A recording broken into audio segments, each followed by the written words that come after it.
Punchline.live here with Kelly Pavlik. Kelly, your thoughts on Spence Garcia? Man, you know what? I thought it was a good fight. I thought Spence went out and did what he said he was going to do, and I thought it was going to be a closer fight. And Punchline people know I had it a 50-50 fight, and so I stopped picking a winner. I thought it would have been a little more competitive, but I tipped my hat to Errol Spence, and he put on a brilliant performance. Overall, what did you think of the atmosphere in the card? I thought it was great, man. Jesus, the turnout for it. I mean, that's great for boxing. I thought it was more than 50,000 people.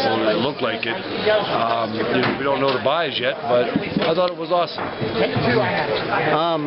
Thoughts on the other California fighter, the heavyweight Chris Arreola, who we had Henry Martinez on the podcast. What do you think of his performance and the resurrection that he does? I thought he looked good. He came in, he looked in great shape. So great fight by Chris Arreola. I mean, good performance, really good performance. So surprised you that Spence was calling out Manny Pacquiao as opposed to Terrence Crawford or any of the other younger? Hey, listen, on that, I don't know what it was. Unfortunately for Spence, I think that if he takes a fight with Pacquiao coming off of Mikey Garcia fight, he's going to take heat for fighting a 135-pounder.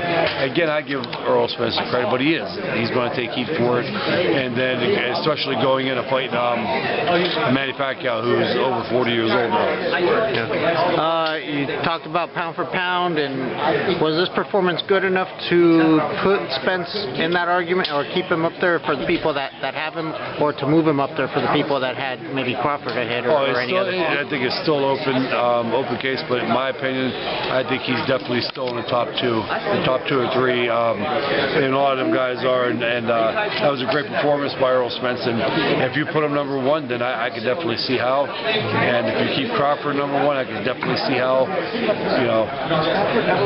Contemplating a comeback yourself, does being back around boxing and being all this feed that hunger, or do you think you could, if you decided not to box again, could you be around boxing without having the desire to fight? I've been doing this now for 2 years covering fights, so no, I don't think that has anything to do with it. I just had the itch, and tonight, you put yourself in that position, and you get a little antsy and whatnot, but it's still a process. I'm still going to break this down like I would anything else, and we'll see what happens on my decision.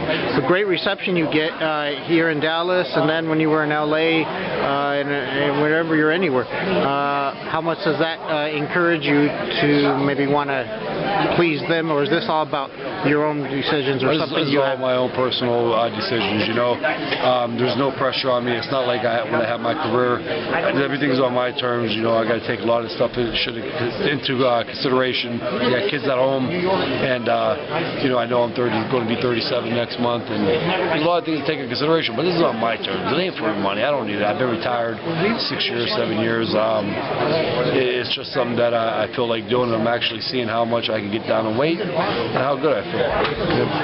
If Mikey were to come to you for advice dealing with a defeat on a tough night, obviously you experienced that with Hopkins in a fight, but him having to deal with his first loss in a long time. I mean, I don't know how many years it's been since he may have lost even his last amateur fight.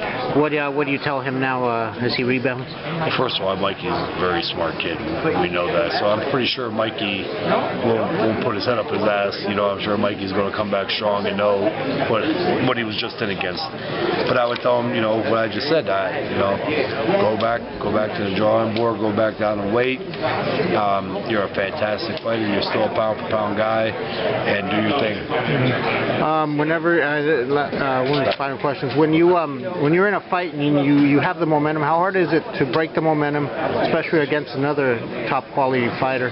It's hard, and boxing does have momentum. It's just like a big-time college football game or NFL game.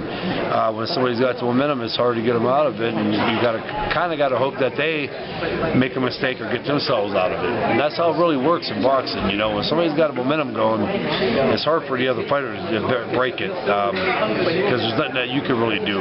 You just got to hope for that one mistake by the other opponent. All right. Any closing thoughts to the fans out there? Anything you'd like to say? say in closing? No, hey, pay attention to the punchline. We may be having a show come tomorrow night. Thanks for always tuning in, and I will talk to you guys. All right. And it's punchline.live, YouTube and Facebook. Share and like. All right.